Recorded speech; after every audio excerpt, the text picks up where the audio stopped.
are you? I'm very happy that you mentioned liberty and justice for all, because it's very important to me, and that is also what is my question about. So you had quite concerns about the National Defense and Authorization Act. You nevertheless voted for it. I have two sons in the military, and I really don't want to see them acting against American citizens. So what I would like to know is what you will do in the future to stop erosion of our liberty and freedom. Yes.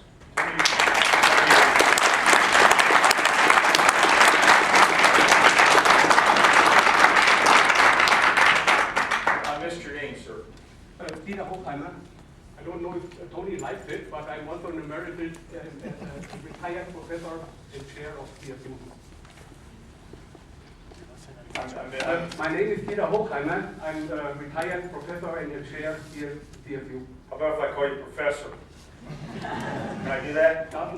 Thank you for your, I'd love to meet your sons one day, by the way. They're both serving, as you mentioned. Yeah, my son was towards Iraq, and now my other son has to go to Afghanistan. Yes. You're alluding to the National Defense Authorization Act, the NDAA, which had some objectionable provisions included. I fought against those provisions, as I hope you know, on the floor of the Senate for a number of weeks. In the end, but you voted for it anyway.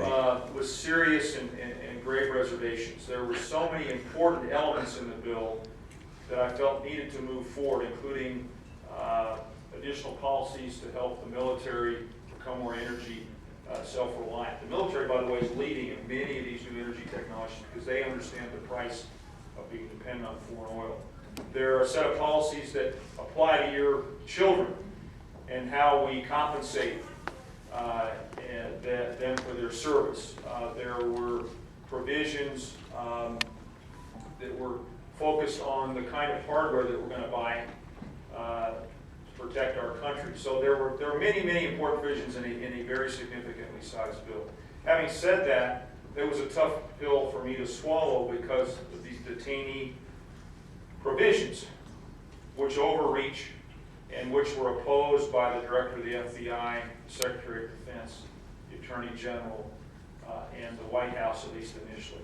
What I'm going to do is work with Senator Feinstein and others to, number one, keep an eye on how these provisions are implemented, and then number two, we've introduced another piece of legislation that we're going to work to bring to the floor of the Senate that would trim back what was put in place.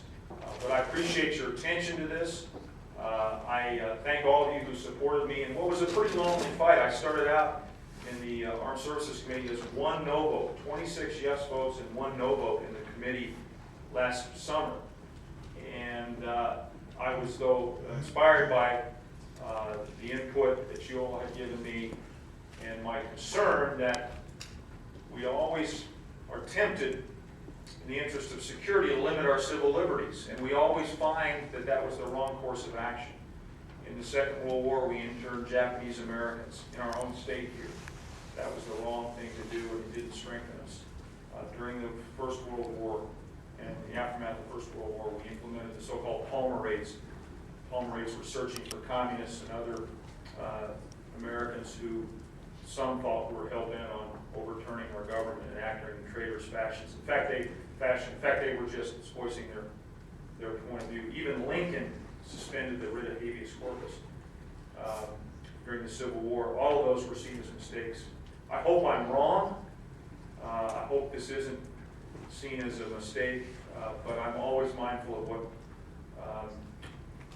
Ben Franklin put so powerfully. He said, a society that would set aside essential liberties for temporary security deserves neither. And our Bill of Rights is the biggest, baddest weapon we have. That's why we're admired. We need to believe in it. We need to support it. We need to stand by it. At the heart of that is this concept of habeas corpus, which is you can't jail anybody without cause and without due process. And this one provision could allow Americans to be detained indefinitely on the basis of what the President of the United States believes. And we all know this president wouldn't do that, and we know the previous presidents wouldn't do that, but power can corrupt, and we see it over and over again in human affairs. So thank you for keeping me on the spot, and I look forward to working